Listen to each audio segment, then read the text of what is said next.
নমস্কার বন্ধুরা, chef Shrabani daily vlog চ্যানেলের পক্ষ থেকে সবাইকে স্বাগত জানিয়ে আজ আবারও একটা রেসিপি আপনাদের সাথে শেয়ার করতে চলেছি। আপনারা পুরো ভিডিওটা প্রথম থেকে শেষ পর্যন্ত দেখতে থাকুন। আজকে বানাবো কম সময়ের মধ্যে মশলা কষে নেওয়ার ঝামেলা ছাড়াই চিকেন রেসিপি। চলুন তাহলে শুরু করি। তো দেখুন বন্ধুরা, তার জন্য আমি এখানে 500 গ্রাম চিকেন নিয়েছি।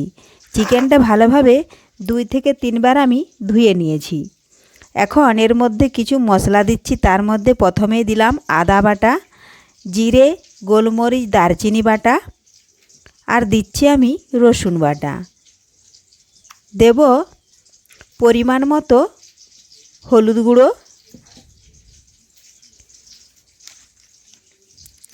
দিয়ে দিলাম হলুদ গুঁড়ো।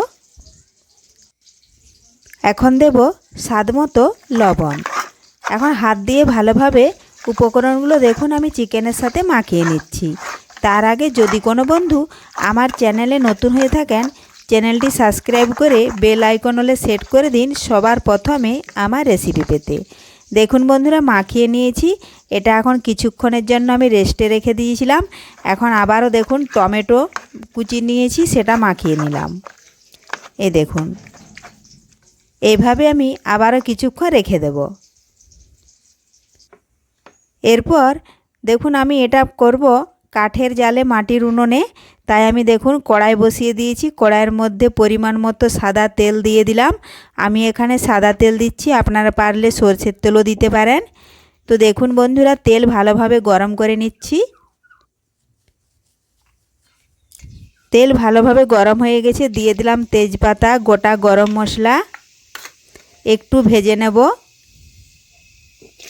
দিয়ে দিলাম দুটো পেঁয়াজ কুচিয়ে রেখেছিলাম, বড় সাইজের দুটো পেঁয়াজ দিয়ে দিলাম। এখন একটু পেঁয়াজ লাল লাল করে ভেজে নেব। এই পদ্ধতিতে যদি চিকেন বানানো হয় তাহলে চিকেনের স্বাদ কিন্তু অনেকটাই বেড়ে যায়। তো দেখুন বন্ধুরা, পেঁয়াজগুলো লাল লাল করে ভেজে নিয়েছি। বড় সাইজের নতুন আলু 4 টুকরো করে নিয়েছি। আলুগুলোও দেখুন পেঁয়াজের সাথে আবারও একটু ভেজে নিচ্ছি। আমি এখানে পেঁয়াজের সাথে ভেজে নিচ্ছি, আপনারা পারলে আগে থেকে ভেজে রাখতে পারেন। দেখুন স্বাদ মতো দিলাম একটু লবণ, লবণটা মিশিয়ে নিলাম। এখন একটু পরিমাণ মতো দিয়ে দেব আমি হলুদ গুঁড়ো। দেওয়ার পরে আলুটা নাড়াচাড়া করে নিয়েছিলাম। এখন দিয়ে দিলাম মশলা মাখিয়ে রাখা চিকেনটাও ভালোভাবে নাড়াচাড়া করে দেখুন একটু আমি ভেজে নিচ্ছি। একটু ভাজা হয়ে গেলে আমি কিছুক্ষণের জন্য একটু ঢাকা দিয়ে দেব, জাস্ট 5 থেকে 10 সেকেন্ড মতো। তো দেখুন বন্ধুরা, 5 থেকে 10 সেকেন্ড পর ফিরে এলাম। ঢাকা তুলে নিয়েছি। দেখুন চিকেন থেকে কতটা জল বেরোচ্ছে। এখন আবারও একটু আমি রান্না করে নিচ্ছি। এইভাবে চিকেন যত নাড়াচাড়া করবে ততই কিন্তু চিকেনের স্বাদ বেড়ে যাবে।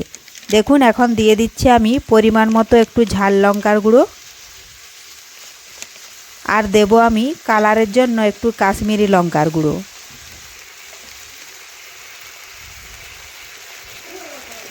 এখন নাড়াচাড়া করে ভালোভাবে চিকেনের সাথে মিশিয়ে নেব।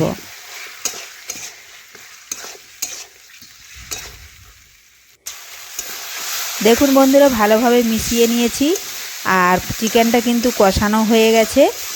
দেখুন এখন আমি আবারও কিছুক্ষণের জন্য ঢাকা দেব। তো একটু সামান্য জল দিলাম। এখন আমি 2 মিনিট ঢাকা দিয়ে রেখে দেব।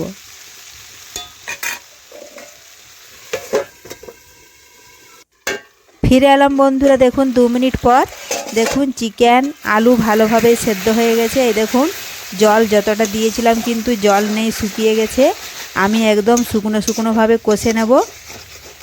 কষানো হয়ে গেলেই আমি ঝোলের জন্য পরিমাণ মতো জল দিয়ে দেব। এই দেখুন এইভাবে শুকিয়ে নেব কষতে কষতে। আলুটা কিন্তু সেদ্ধ এখনও ভালোভাবে হয় না, একটু বাকি আছে। এখন আমি পরিমাণ মতো জল দিয়ে আবারও বেশ কিছুক্ষণ একটু ফুটিয়ে নেব, তাহলে যেটুকু আলু সেদ্ধ হতে বাকি আছে সেটাও কিন্তু সেদ্ধ হয়ে যাবে। এই দেখুন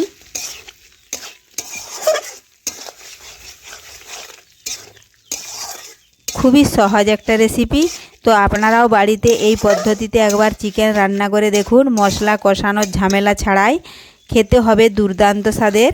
দেখুন পরিমাণ মতো জলটা দিয়েছি, কারণ সামান্য আলুটা সেদ্ধ হতে একটু বাকি আছে। এখন নাড়াচাড়া করে মিশিয়ে নেব, আর একটু ফুটিয়ে নিলেই তৈরি হয়ে গেল মশলা কষানোর ঝামেলা ছাড়াই কম সময়ে চিকেন রেসিপি। দেখুন বন্ধুরা, নামিয়ে নিয়েছি। এখন আমি বাটিতে দেখুন তুলে নিয়েছি। দেখতে তো দারুণ হয়েছে, আর খেতেও কিন্তু খুব লোভনীয় হয়েছিল। তো রেসিপিটি ভালো লাগলে লাইক শেয়ার কমেন্ট করতে অবশ্যই ভুলবেন না বন্ধুরা। ধন্যবাদ। ফিরে আসবো আবারও কোনো নতুন রেসিপি নিয়ে।